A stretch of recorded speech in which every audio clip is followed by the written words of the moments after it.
first floor is quite simple. As you can see, anything that's got a floor tile on top of it now is just sheer honeycomb. It's not going to be used for anything. The front doors, I've put a trap just at the front using the flamethrower, just so if anyone does get in, they're going to have to contend with that as well. I've put a drop box in this section here.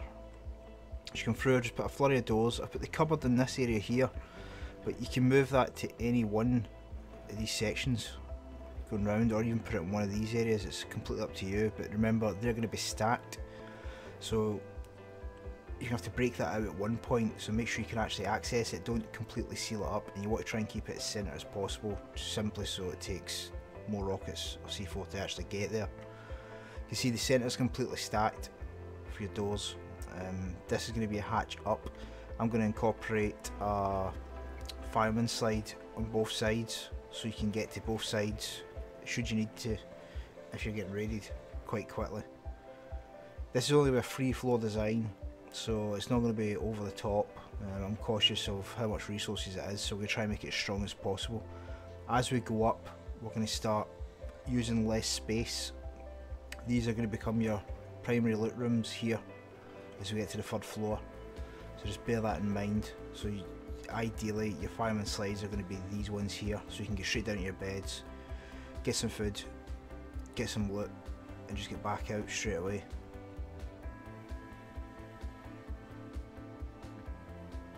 So I've still utilised space on this floor. As you can see, I've put two mass furnace rooms here.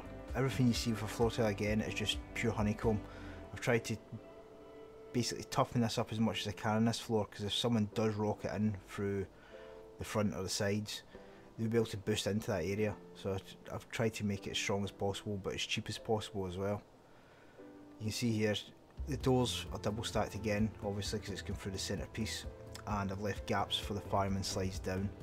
And this floor is, it's just utilising the space. I know a lot of people tend to put double jump in place and just honeycomb the hell out of this area, but I try and use as much space as I can if possible, and I think using the furnaces is probably the best way of doing it. Obviously if you can't have an outdoor furnace in regards to a large one, you're going to have a lot of small ones, so you might choose to do it different. You might actually want to put doors in this area here from your fireman slide and put beds in there. It's completely up to you. I've just done it through safety more than anything else, so if you do get offline, you can't defend that area, you should be okay. One thing to note, on this area here, I did put like a metal cage. It's just something I like to do. I like to put a metal cage in this area so I can see out if I'm getting door camped, etc. But for this build I've kept it out because I just want to show the main focus of the build. So as I said, this is your loot room floor now. You'll see where the furnaces were before. Directly above them now you've got two loot rooms. I put code locks on all mine. When it comes to the boxes, just because it's a pain in the arse, takes them a bit longer to actually break through it. You'll notice for the loot rooms where I double stack it, I put a window frame on the inside and a door on the outside. This just makes it harder for them to get into it, so they're going to have to smash through or blow up the box, giving it a little bit of chance of the boxes breaking as well. So if they don't get through in time, some of the loot's going to drop to the floor. If they can't get through the window, then they're going to lose a lot of it. You see here the fireman slides are still in place, and these areas here next to the fireman slide I've just put respawn bedrooms, and in this side I've just put somewhere to store food just to fill it up, and this side I've just put a repair bench, nothing major. All these areas we see the floors are already in place, they're just pure honeycomb, just as the other levels. I've tried to use as much space as I can again.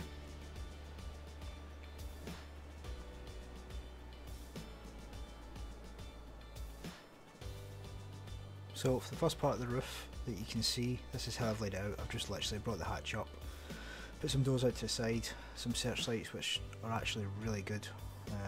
As you can see, they actually illuminate quite a lot. I think it's probably one of the best additions that's to come in to Rust. I've put some ladder hatch entries to get up to the top roof. I mean, I'm not going to show you how I've laid out the top roof because it's completely up to you. I've only done mine in a way where I can defend quite easily, put some more searchlights in as well, pretty much just for the effect of this video more than anything else. You might choose to do it another way. You might have a team of 3 or 4 in here and you want to use it to defend against the heli. It's completely up to you.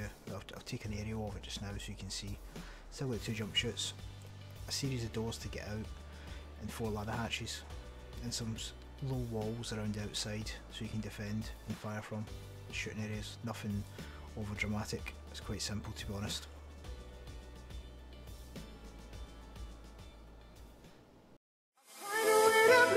I go la la la la la la la la.